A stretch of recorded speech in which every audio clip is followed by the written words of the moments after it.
Do you ever get tired of the constant chatter that goes on inside your head? Does it ever get in the way of your goals or interrupt your happiness? Maybe it causes anxiety or fuels your emotions like gasoline on a fire. Maybe we're simply just uncomfortable with the silence. Thinking is consciousness. It's life itself. It's how we measure existence. We don't want to stop thinking. We want to control how we think. There are two schools of thought regarding controlling the thought process. One, we train our mind to be clear of all thought, living purely in the moment, non-judgmentally experiencing each sensation. The other is to cognitively reconstruct the way we think. They both serve a purpose, and the more tools you have in your tool belt, the better you can cope with daily obstacles. Coping is adapting, and increasing your adaptability is to evolve. So let's start with clearing the mind. It all begins with breathing. Even though breathing is an autonomic function of the body, we train ourselves to breathe poorly. Just remember 4, 5, 6. You take a deep breath in through your nostrils. You count to 4. Hold it. You count to 5. Now slowly exhale through your mouth, counting to 6. Let's walk through this.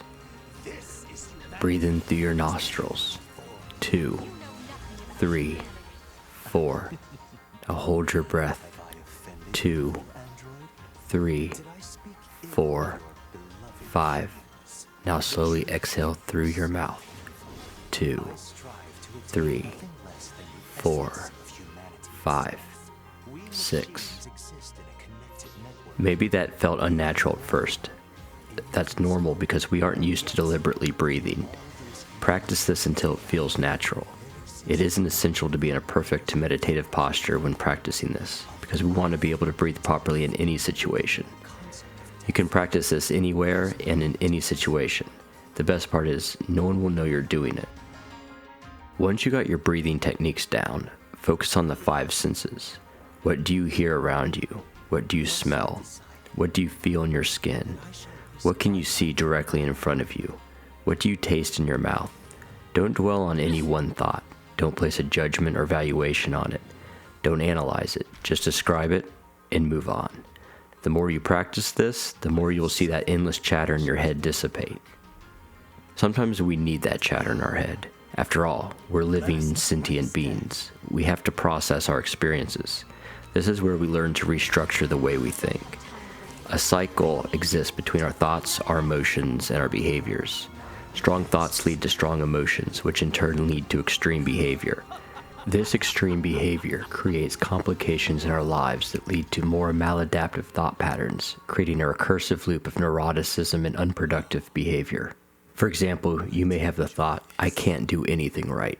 This leads you to feel an overwhelming sense of hopelessness, which results in you going through your life putting half-assed effort into all of your endeavors.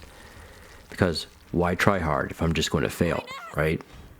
This creates a self-fulfilling prophecy in which you will devalue yourself, inhibit growth, reinforce faulty beliefs, and become a passive participant in your life.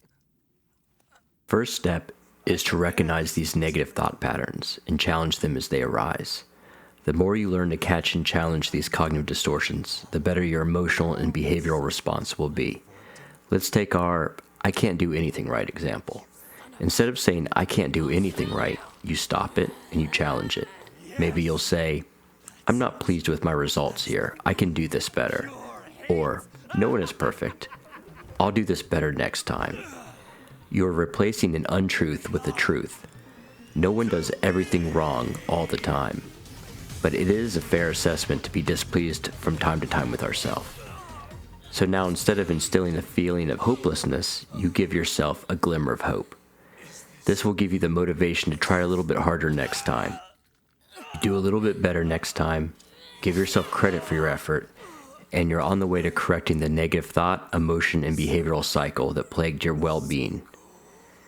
You have to retrain the way you think until it becomes natural. Learn words that temper harshness. Try to avoid extremes like always or never. Be fair to yourself and to others. Take responsibility for your successes and your setbacks. If you don't take responsibility, you're giving others control of your life. If there's anything that's been discussed in this video that you want to hear more about, leave a comment in the comment section. Thanks for listening, and take care. Come on. Let's go home.